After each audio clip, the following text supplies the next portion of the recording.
Proyek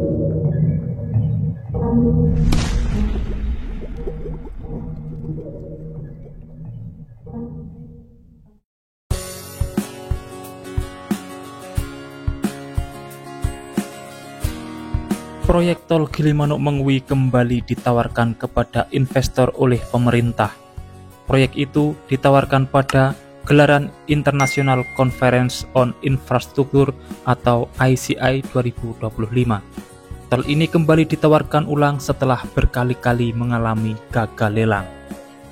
Kepala Badan Pengatur Jalan Tol, Kementerian Pekerjaan Umum, Wilan Oktavian mengatakan, proyek tol Gilimanuk-Mengwi sedang berada dalam tahap akhir persiapan di bawah koordinasi Direktorat Jenderal Pembiayaan Infrastruktur Kementerian PU.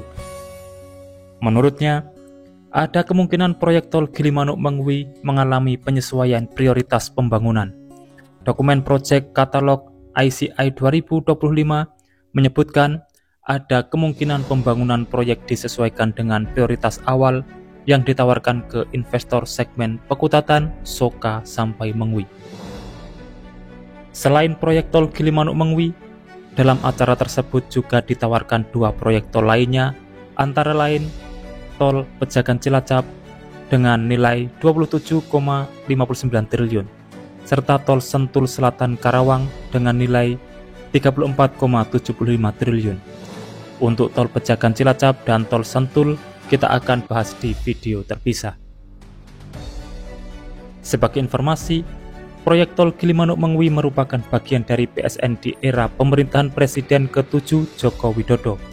Tol yang digadang-gadang akan menjadi tol terpanjang di Bali dan membutuhkan investasi senilai 25,4 triliun. Fokus utama lelang ulang ini adalah segmen kedua jalan tol Gilimanuk-Mengwi, yaitu ruas Pekutatan, Soka, sampai Mengwi. Hal tersebut karena investor tidak berminat menggarap seluruh ruas tol Gilimanuk-Mengwi sepanjang 96,84 km. Oleh karena itu, pemerintah menawarkan skema kerjasama pemerintah dengan badan usaha. Pemerintah akan membiayai biaya konstruksi ruas tol yang tidak prospektif karena trafik atau jumlah kendaraan yang melewati tol sedikit. Investor nantinya hanya akan membiayai ruas tol yang trafiknya tinggi. Ruas Pekutatan hingga Mengwi sepanjang 43,2 km yang menghubungkan Jembrana, Tabanan sampai Badung diyakini lebih prospektif dibandingkan ruas Gilimanuk sampai Pekutatan sepanjang 53,6 km.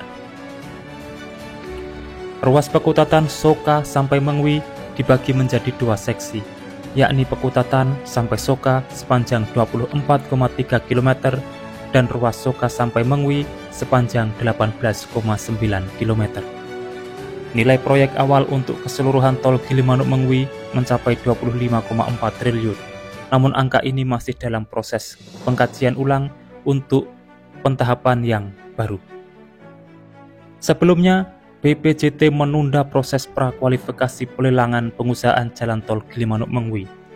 Penundaan ini tertuang dalam surat Kementerian Pekerjaan Umum Badan Jalan Tol nomor 01-BPJT-GLMN-2025 dan ditandatangani oleh Ketua Panitia Pelelangan Pengusahaan Jalan Tol Sony Sulaksono Wibowo pada 4 Februari 2025.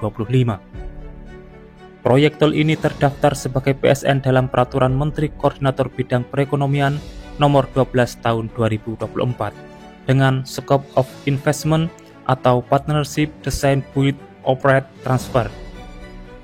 Tol Gilimanuk-Mengwi direncanakan memiliki panjang 96,84 km yang rencananya terbagi menjadi 3 fase. Seksi 1 Gilimanuk sampai Pekutatan, Seksi 2 Pekutatan sampai Antosari, dan Seksi 3 Antosari sampai Mengwi. PSN Tol Gilimanuk-Mengwi ini rencananya akan memiliki on-off ramp dan interchange, terdiri dari starting point di Gilimanuk, interchange Banyu Biru, interchange Negara, interchange Pekutatan, interchange Soka, interchange Wanasari, dan endpoint di Simpang Mengwi.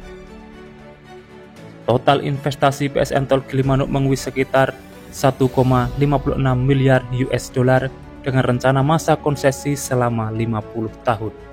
Pembangunan PSN Tol ini dilakukan secara bertahap dengan masa pembangunan direncanakan pada periode 2027 sampai 2033. Rencananya mulai dioperasikan secara bertahap pada periode 2029 sampai 2033. Tol Gilimanuk-Mengwi akan mengakomodir kendaraan dari barat ke timur Pulau Bali ataupun sebaliknya. Tol ini saling menghubungkan antara pelabuhan Gilimanuk ke Mengwi dan arah ibu kota Provinsi Bali yaitu Denpasar. Tol Gilimanuk-Mengwi juga selaras dengan pengembangan daerah Mengwi sebagai mega hub di Provinsi Bali yang dikenal dengan Transit Oriented Development Area. Demikian informasi yang dapat saya sampaikan untuk saat ini, semoga bermanfaat. Dan jangan lupa pantau terus channel ini untuk mendapatkan update informasi di setiap harinya. Terima kasih telah menonton dan saya pamit undur diri. Wassalamualaikum warahmatullahi wabarakatuh. Sampai bertemu di kabar menarik selanjutnya.